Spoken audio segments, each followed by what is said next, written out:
Muito bem, nós vamos dar prosseguimento àquilo que estamos fazendo nos últimos cultos. Domingo passado nós estávamos falando que nesse momento de crise faz muita diferença ser um crente fiel. E Deus tem demonstrado, tem falado, ensinado e alertado pela sua palavra que isto é verdade. E tem demonstrado na prática que em momentos de crise faz muita diferença ser um crente fiel.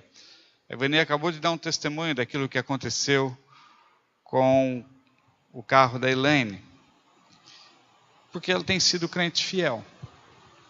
Então Deus trata diferente. Domingo passado nós vimos que a situação que nós estamos vivendo hoje no Brasil é uma situação muito parecida com a situação que o povo hebreu viveu no Egito na época de Moisés.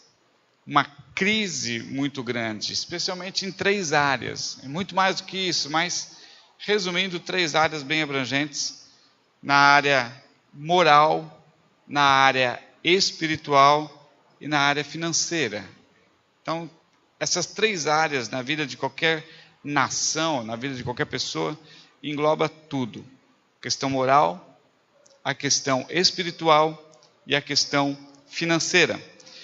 E domingo passado nós vimos que Deus prometeu tratar os crentes, seus filhos fiéis, de uma forma diferente. A crise existe para todo mundo, mas os crentes são atingidos de uma maneira diferente, muito mais suave.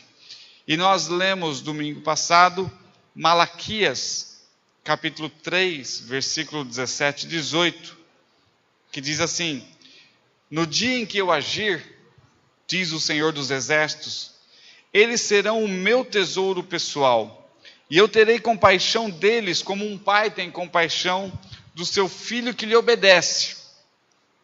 E então vocês verão novamente, vocês já viram uma vez, e vocês vão ver de novo, a diferença entre o justo e o ímpio, entre os que servem a Deus e os que não o servem. Existe uma diferença. E nesse momento de crise, essa maneira diferente de Deus tratar os seus filhos fica ainda mais evidente. E nós pegamos a história de Êxodo, a saída do povo hebreu do Egito, e vimos como a cada praga, a cada manifestação do juízo de Deus contra o Egito, Deus poupava o seu povo. Inclusive no capítulo 8 fala até os animais do povo de Deus foram tratados diferente. Os animais egípcios sofreram com as pragas e os animais dos hebreus não sofreram. E domingo passado nós também vimos que Deus demonstra o seu amor, Deus demonstra a sua graça e Deus demonstra a sua misericórdia dando-nos avisos e alertas para pormos em ordem nossas vidas, para que a crise não nos destrua, que é justamente o tema desse ano, né? Pôr em ordem a nossa vida. E conforme Deus vai exercendo o seu juízo, Ele também vai nos alertando: olha, arrume isso, arrume aquilo outro. Isto na sua vida está fora do lugar. Isso na sua vida está fora de propósito. Isso na sua vida está bagunçado. Isso na tua vida está trazendo caos. Arrume estas coisas para que você não seja apanhado e destruído na crise. Nós também vimos em Êxodo capítulo 19 e 20 estas questões de Deus dando os avisos. No Êxodo 19 e 20, é muito interessante que fica claro que Deus dá o aviso para todo mundo. Ele não seleciona só o seu povo nascido entre os hebreus, mas ele avisa todo mundo: olha, eu estou mandando mais uma praga, eu estou mandando mais um castigo, eu estou mandando mais um juízo. Aqueles que creem, aqueles que obedecem, vão se livrar desta praga. Então Deus avisou: olha, vou mandar uma chuva de pedras tão grande como nunca vocês viram. Nunca, desde o início da nação do Egito, nunca aconteceu uma chuva de pedras assim. Então, protejam-se em suas casas, guardem seus animais, para que não sejam mortos.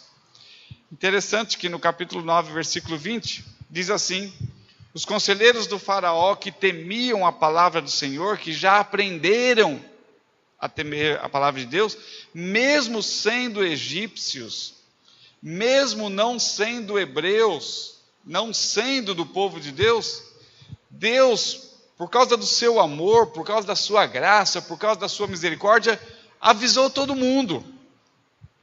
Avisou todo mundo: todos vão sofrer, a não ser que vocês se protejam em suas casas, vocês, seus escravos e seus animais.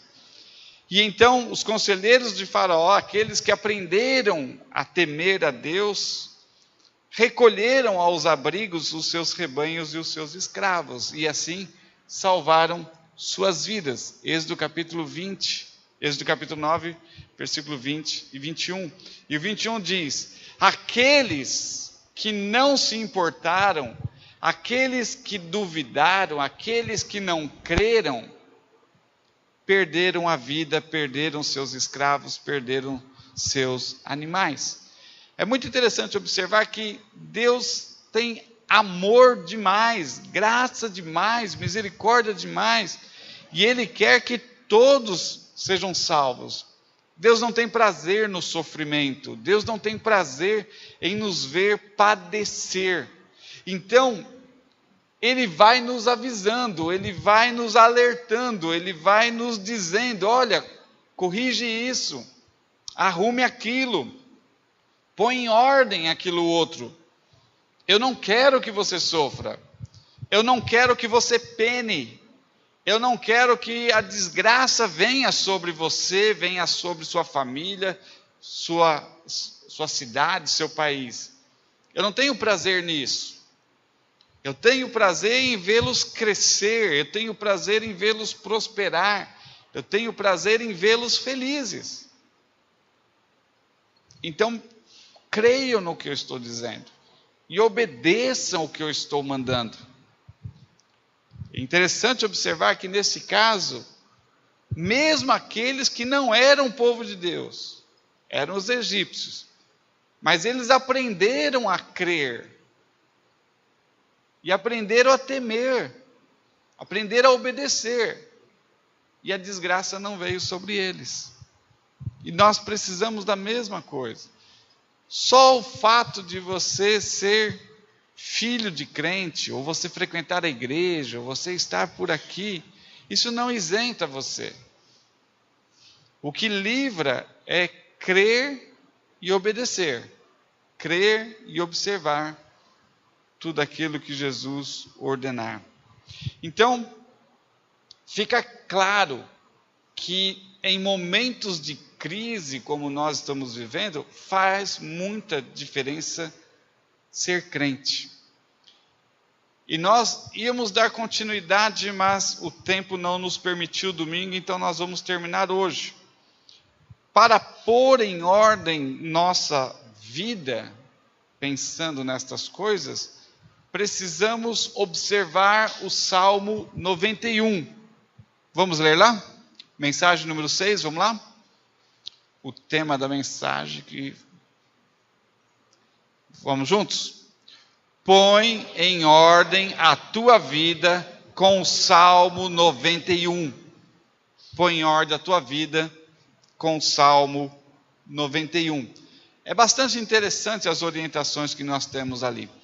Tem muita gente que há anos fez ou faz de uma maneira errada a aplicação do Salmo 91.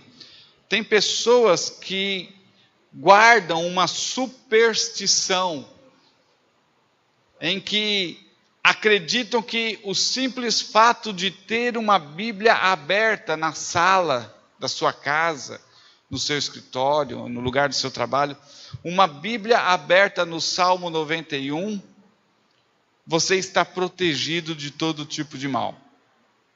Isso é uma simpatia, isso é tontice, isso é bobagem. A Bíblia aberta em qualquer lugar não lhe poupa de sofrimento, não afasta o demônio, não te traz bênçãos. Não é a Bíblia aberta em cima da mesa, na escrivaninha ou na estante da sala que vai te abençoar. Mas é você conhecer o que está escrito e obedecer que te traz bênção. Então vamos no Salmo 91, abra sua Bíblia e vamos acompanhar a leitura.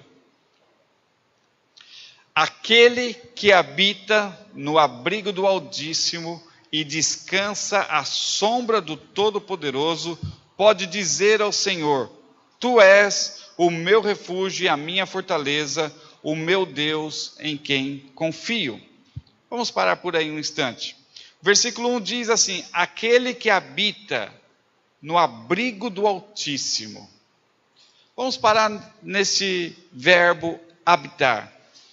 Habitar é diferente de visitar de vez em quando. Então, aquele que habita no abrigo do Altíssimo é aquele que mora com o Altíssimo, é aquele que permanece muito tempo na companhia do Altíssimo, é que tem as bênçãos e a proteção de Deus. Tem pessoas que apenas visitam Deus.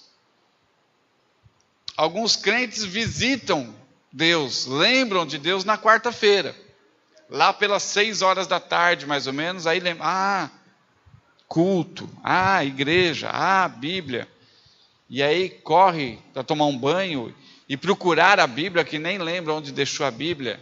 E depois corre para a igreja e participa do culto, e canta, e entrega seus dízimos, entrega suas ofertas, termina o culto, volta para casa, joga a Bíblia em qualquer lugar e esquece Deus. Então ele passa por aqui e faz uma visita. E depois, no sábado à noite, na reunião de jovens, no culto de jovens, ele lembra de visitar a Deus de novo. E no domingo ele faz a terceira visita da semana. Às vezes ele está tão cansado, ele fala, eu já fui na quarta-feira, não preciso ir no sábado. Ou ele diz, eu já fui no sábado, não preciso ir no domingo. Ou ele diz, não, eu fui no domingo, eu não preciso ir na quarta nem no sábado. Uma visitinha só por semana está bom. Então, há muitos crentes que só visitam. E penso que por essa visita, Deus fica tão agradecido, tão contente, tão feliz, que lhe garante a proteção e a bênção da semana toda. Mas não é. O Salmo 91, versículo 1 diz, aquele que habita, aquele que mora, aquele que permanece na presença de Deus. Este é guardado por Deus, este é abençoado por Deus. E depois diz ali, aquele que habita e descansa na presença de Deus. É aquele que passa longo tempo na presença de Deus e descansa, porque ele se sente seguro. Ele não está preocupado em ir embora, ele não está preocupado com outras coisas, porque esse descansar significa confiar. Habitar na presença de Deus e descansar na presença de Deus é confiar, é crer, é por fé, colocar a sua fé, é não agir precipitadamente. Descansar é isso, né? Tem alguns crentes que têm um faniquito que não consegue ficar quieto. Não consegue ficar quieto. Tudo para ele que dura mais de 10 minutos, ele não consegue. Ele não consegue sentar quieto 10 minutos para ouvir a palavra de Deus. Ele não consegue ficar quieto 10 minutos para cantar. Ele não consegue ficar 10 minutos quieto no culto. Ele não consegue ficar 10 minutos quieto em casa. Ele não consegue se concentrar na leitura da palavra de Deus nem por 10 minutos. Ele não consegue descansar. A mente dele está sempre muito agitada. A mente dele está sempre 1000 por hora. E aí então ele age precipitadamente. Ele fala precipitadamente. Ele vive precipitadamente. Ele não descansa. Ele não descansa, ele está sempre acelerado. E aqui está dizendo: habitar com o Altíssimo e descansar, confiar, crer, exercer fé, não agir precipitadamente, não agir segundo as suas emoções, mas agir segundo a palavra de Deus. A maioria dos crentes agem segundo as emoções. Eu estou sentindo isso, ou estou sentindo aquilo, e eu ajo de acordo com as minhas emoções. De acordo com a minha preocupação, de acordo com o meu nervosismo, de acordo com o meu estresse, mas não de acordo com aquilo que a palavra de Deus diz. Versículo 2: aquele que habita, aquele que descansa, este sim pode dizer que Deus é o meu refúgio e minha fortaleza, o Deus em quem confio. Esse dizer equivale a confessar, anunciar publicamente, admitir diante de todos. Então, quem habita com Deus, quem descansa na presença de Deus, ele pode confessar publicamente, ele pode anunciar publicamente, ele pode admitir diante de todos e agir e viver de acordo com essa confissão. Deus é o meu refúgio. Deus é a minha fortaleza. Meu refúgio. Eu me sinto guardado, eu me sinto protegido. Não importa o que está acontecendo. Não importa o que a televisão anuncia. Não importa as notícias do Cadeia Neles. Não importa as notícias do Datena. Não importa as notícias do Cidade Alerta. Não importa. Eu habito na presença de Deus. Eu descanso na presença de Deus. Não importa as notícias do Jornal Nacional, do Jornal da Cultura, do SBT, não importa. Nenhuma dessas notícias é capaz de tirar minha paz. Nenhuma dessas notícias é capaz de tirar o meu sossego. Porque Deus é o meu refúgio. Eu me refugio na fortaleza que é Deus. Nada pode invadir essa fortaleza e ameaçar a minha vida. Versículo 3. Deus o livrará do caçador e do veneno mortal. Ele o cobrirá com suas penas e sob suas asas você encontrará refúgio. A fidelidade de Deus será o seu escudo protetor. Nessa linguagem que eu estou usando, diz apenas que Deus será, por causa da fidelidade de Deus, Deus será um escudo protetor. Interessante que Paulo vai repetir isso centenas e centenas de anos depois, quando ele diz do escudo da fé. Fidelidade e fé é a mesma coisa. Fé e fidelidade. E ele diz o escudo da fé. Nas Bíblias com linguagem mais antiga, diz que a fidelidade de Deus, eu posso ter fé de que Deus vai cumprir o que diz que vai cumprir. Isso serve para mim como pavês e escudo. Na linguagem mais antiga é pavês. Você sabe o que é pavês? Sei. E é uma delícia, né, pastor? É aquela sobremesa gostosa que é assim, uma camada de biscoito champanhe, uma camada de mingau, biscoito champanhe, mingau, biscoito champanhe, mingau. Isso é pavês. Não, gente. Isso é pavê. Pavês significa um escudo bem grande. Na linguagem antiga diz assim: Deus é para mim como escudo e pavês. O pavês é um escudo que me cobre por inteiro. Diferente do escudo que é broquel.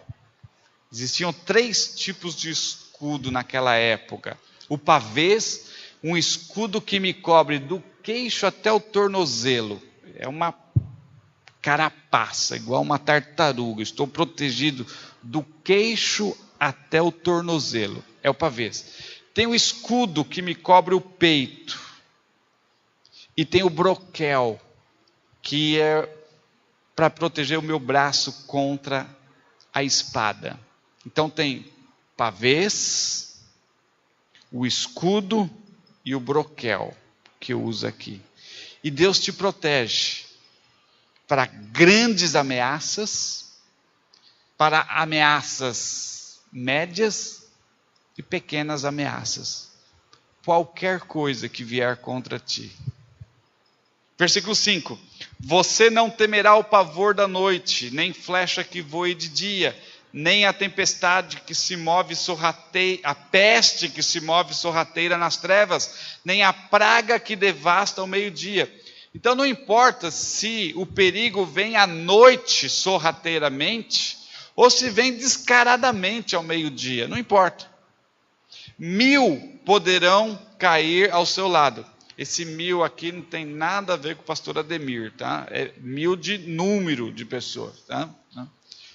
Pastor 1000 não vai cair. Nunca, jamais. Então, esse 1000 aqui é 1000. 1000 poderão cair ao seu lado e 10.000 à sua direita, mas nada vai te atingir. Então, no meio dessa crise, no meio da situação que nós vivemos, você vai ver muitas coisas acontecendo às pessoas que estão ao seu lado, mas essas coisas não vão acontecer com você. Essas coisas não vão chegar, e se chegar, vai fazer cócega só, não vai causar aquele estrago todo. Você simplesmente olhará e verá o castigo dos ímpios. Versículo 9. Se você fizer do Altíssimo o seu refúgio, esse versículo me traz a lembrança seguinte: nós temos que aprender a buscar a Deus antes de todas as coisas, porque aqui diz, se você fizer de Deus o seu refúgio, refugiar-se em Deus significa buscar a Deus antes de buscar qualquer outra coisa. Antes de buscar o cartão de crédito, é Deus que você tem que buscar. Antes de buscar o gerente do banco, é Deus que você tem que buscar. Antes de buscar o agiota, é Deus que você tem que buscar, e nunca o agiota. Tá? Antes de buscar o seu próprio pai. O pai sempre socorre a gente, né? Quer dizer, a maioria dos pais sempre socorre a gente. Só que antes do pai, busca a Deus. E Deus pode até falar, ó, vai buscar seu pai. Eu estou designando o seu pai para te abençoar nesse caso. Deus pode até dizer, vai buscar o gerente do banco. Deus pode dizer isso. Vai buscar o gerente do banco. Só que você primeiro vai a Deus, e Deus vai dizer aonde está o recurso, aonde está a solução. Não é você que desembesta correndo contra o cheque, aliás, ao encontro do cheque especial, do limite do cartão de crédito, do gerente do banco, do amigo agiota. Não, é Deus que indica. Então, antes de buscar qualquer outra coisa, o seu refúgio está em Deus, não está nos seus amigos, não está no médico. Antes de buscar o médico, você procura Deus, mas eu não posso buscar, mas pode, claro que pode. Mas, depois de buscar Deus e ouvir Deus, busque tal médico. E você vai no médico certo. Você não sai desembestado buscando o médico. Você primeiro busca Deus, e Ele indica o que você vai fazer. Antes do remédio é Deus. Normalmente, uma dor de cabeça que a gente faz, direto na Neusa, né? A gente procura a Neusa. Quem que é a Neusa? Neusaldina, né? Você não tem que procurar a Neusa. Você primeiro busca Deus. E Deus pode dizer, olha, vai na Neusa.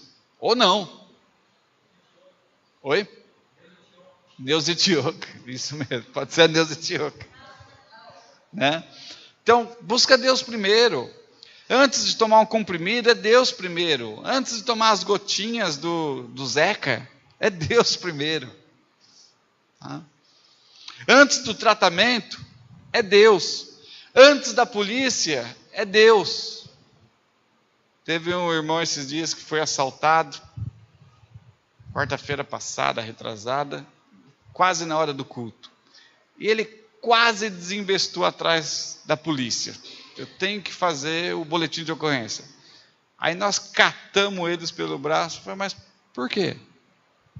Por que vai sair desembestado? Você sabe o que significa sair desembestado, né? Sair igual uma besta, né? Isso é sair desembestado. Para quê? Para que você vai procurar a polícia agora? O que a polícia vai fazer agora? Nada. Vai para o culto. Vai buscar Deus. Depois você vê o que Deus vai dizer, o que vai fazer. E aí você vai buscar. Vai buscar a polícia, vai buscar os seus documentos. Quando você coloca as coisas na mão de Deus, Deus acha para você, Deus resolve para você.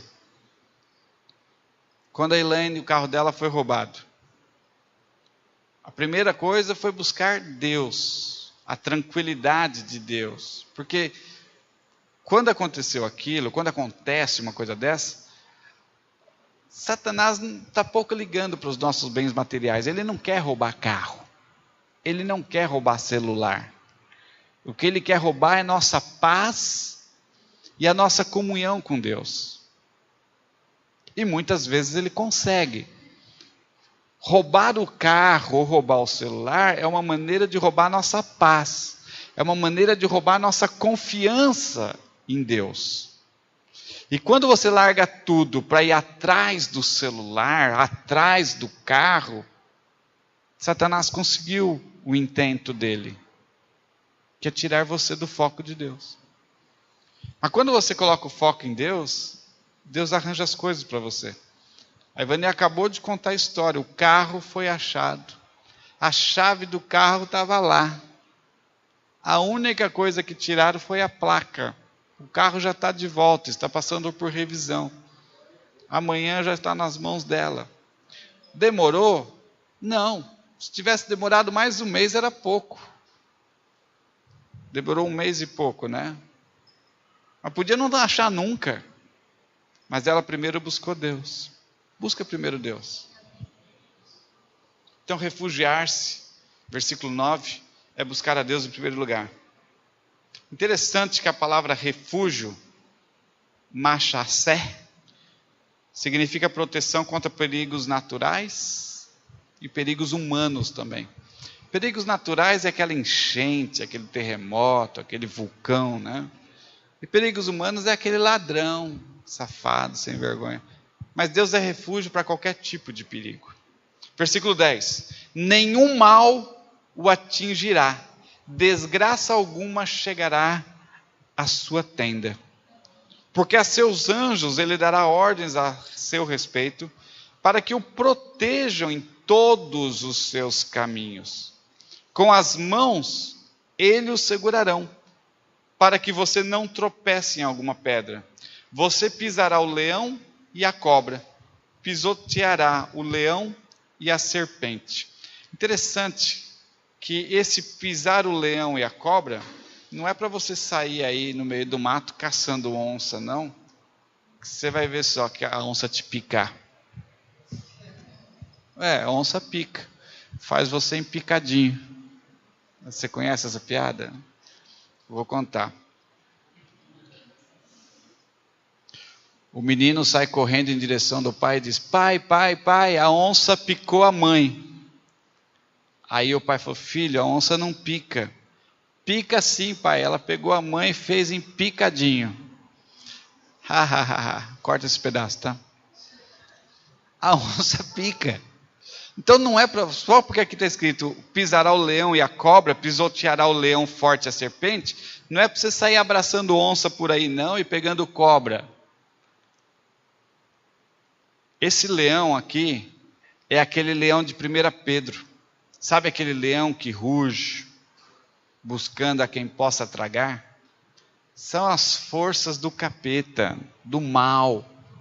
Eles não podem te fazer mal. Não podem te fazer mal. Então você vai poder pisar o leão e a cobra. A segunda parte do versículo diz: pisoteará o leão forte e a serpente. A palavra para serpente aqui, a segunda vez que ela aparece, também significa dragão. Então é uma clara alusão a Satanás, a antiga serpente, ao dragão, lá de Apocalipse. Então nenhum poder das trevas tem poder contra o poder de Deus que habita em você. Versículo 14. Ele me ama, Deus diz. Deus olha para você e percebe, sabe, sente. Ele me ama. Por isso eu o resgatarei. Eu o protegerei, porque ele conhece o meu nome. E é muito interessante, de novo, essa questão de conhecer. O verbo conhecer significa ter um relacionamento íntimo. Você lembra daquele verbo quando Adão conheceu Eva e nasceu os seus filhos? Esse conhecer tem um relacionamento íntimo e produtivo. Então Deus diz assim: Ele me ama, Ele me conhece. Amar e conhecer é a mesma coisa. Amar, conhecer é ter intimidade. Por isso a campanha de leitura bíblica continua. Você quer ter mais intimidade com Deus? Então você precisa ter mais conhecimento da palavra de Deus. E eu lhe darei resposta, e na adversidade estarei com ele. Vou livrá-lo e cobri-lo de honra. Muito interessante isso aqui. O crente fiel clama, ele não exige, ele não reivindica nada, ele clama, ele pede, na certeza de que Deus vai atender. E Deus diz: eu lhe darei resposta. Não é, talvez, pode ser que eu responda. Não. É uma promessa. Eu lhe darei resposta. Clame a mim e eu vou responder. Eu vou responder. E continua. Na adversidade eu estarei com ele e vou livrá-lo e vou cobri-lo de honra. Interessante observar que nós passamos, sim, por adversidade. Não é verdadeiro afirmar que não passamos por crise, não passamos por problemas, não passamos por adversidade. Passamos sim. Mas o segredo é o verbo passar. Passar pelo vale da sombra da morte. Passar pela crise. Passar pela adversidade. Significa o quê? Atravessar e sair lá do outro lado. Nenhum crente fiel, eu gosto de fazer essa distinção, porque por ser crente já tinha que ser fiel, mas tem tanto crente que não é crente, pensa que não é fiel, então eu gosto de colocar as duas palavras juntas, crente e fiel. Ele não morre no vale da sombra da morte, ele não sucumbe na adversidade, ele não fracassa, ele não entra em falência no tempo de crise. Ele passa, ele enfrenta e ele sai lá adiante. Ele não vai morrer, ele não vai desistir, ele não vai sucumbir, ele não vai. Ele passa pelo vale da sombra da morte, ele passa pelas adversidades, ele passa pela crise. Nem sempre é fácil. Mas existe uma promessa que os crentes fiéis passarão e sairão lá do outro lado, vivos, vivos. Versículo 16: vida longa eu lhe darei e lhe mostrarei os meus benefícios, lhe mostrarei a minha salvação. Então nós temos aqui uma lista longa de todos os benefícios que Deus vai nos dando. Então, preste muita atenção em todos esses verbos que estão presentes nesse salmo. Aqui nós temos uma orientação muito valiosa de Deus, de como nós podemos pôr a nossa vida em ordem. Deus está clamando, Deus está avisando, Deus está alertando. Põe a sua vida em ordem. Você vai viver melhor, você vai viver mais, você vai conquistar mais. Coloque-se em pé nesse instante. Vamos orar. Senhor nosso Deus, estamos na Tua presença, Senhor. E te agradecemos, ó Senhor, por todo o bem que tem nos feito. Te agradecemos, ó Pai, pelo texto da Tua palavra que lemos agora, o Salmo 91. Este Salmo, Senhor, que tantas promessas tem para aqueles que são filhos fiéis e obedientes ao Senhor. Senhor, tira do nosso meio a superstição maldita daqueles que pensam que simplesmente por ter a Bíblia aberta no Salmo 91, sua vida está protegida do mal e do perigo. Nós sabemos que a Tua palavra não funciona assim. A Tua palavra funciona quando nós cremos nela e quando nós obedecemos ela. E nós queremos, ó Pai, que a Tua palavra entre na nossa mente e que fique abrigada em nosso coração. E que sejamos motivados cada dia pela Tua palavra, ó Pai, a crermos e a obedecermos a Tua palavra, para que possamos gozar, para que possamos experimentar cada dia todas as promessas que o Senhor tem nos feito. Muito obrigado, Pai. Nós te agradecemos em nome de Jesus. Amém.